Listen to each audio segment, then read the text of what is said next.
Hello Rocky rapid minor, আশা করি সবাই ভালো আছেন।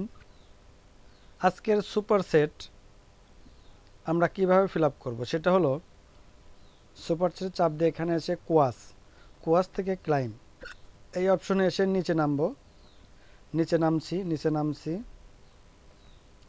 নামছি, তারপরে এখানে এসে যে প্যাড ওয়ার্ক প্র্যাকটিস এইটার মধ্যে যে ডিসকর্ড দেখাচ্ছে, আমি চাপ দিছি এই বক্সের মধ্যে ডিসকর্ড আছে। এর আগে থাকবে কি চোজ সুপার সেট, এর মধ্যে একটা চাপ করে দিবেন, দিলে এটা ওপেন হয়ে যাবে।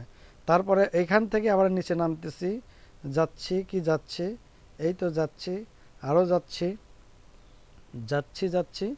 এই যে নিচে নিচে স্ট্রিক না স্ট্রেসিং এক্সারসাইজ, এই যে কার্ডের মধ্যে টুক করে একটা ক্লিক করে দিলে পরে এই কয়টা ওপেন হবে, যে প্যাড ওয়ার্ক প্র্যাকটিস, তারপরে স্ট্রেসিং এক্সারসাইজ। এবারে 3 নাম্বারটা কোথায় আছে, এটা হচ্ছে টুর্নামেন্ট। এখানে চাপ দিলাম, তারপর নিচে যাচ্ছি, আরও যাচ্ছি। এই যে জেনেথিন টুর্নামেন্ট, এইটার মধ্যে যে টুক করে একটা বক্সের মধ্যে ক্লিক করে দেব। এটা কিন্তু এটা জেনেথিন টুর্নামেন্ট দিলাম, একটা টুক করে ক্লিক, এই যে আমার এটা চলে আসলো। চেক কার্ডে চাপ দিলাম,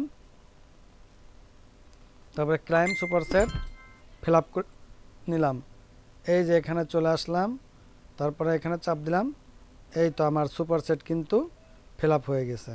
কিভাবে দেখব, মাইনে গেলে যে 3টাই কিন্তু আমার ফিল আপ হয়ে গেছে। ধন্যবাদ সবাইকে।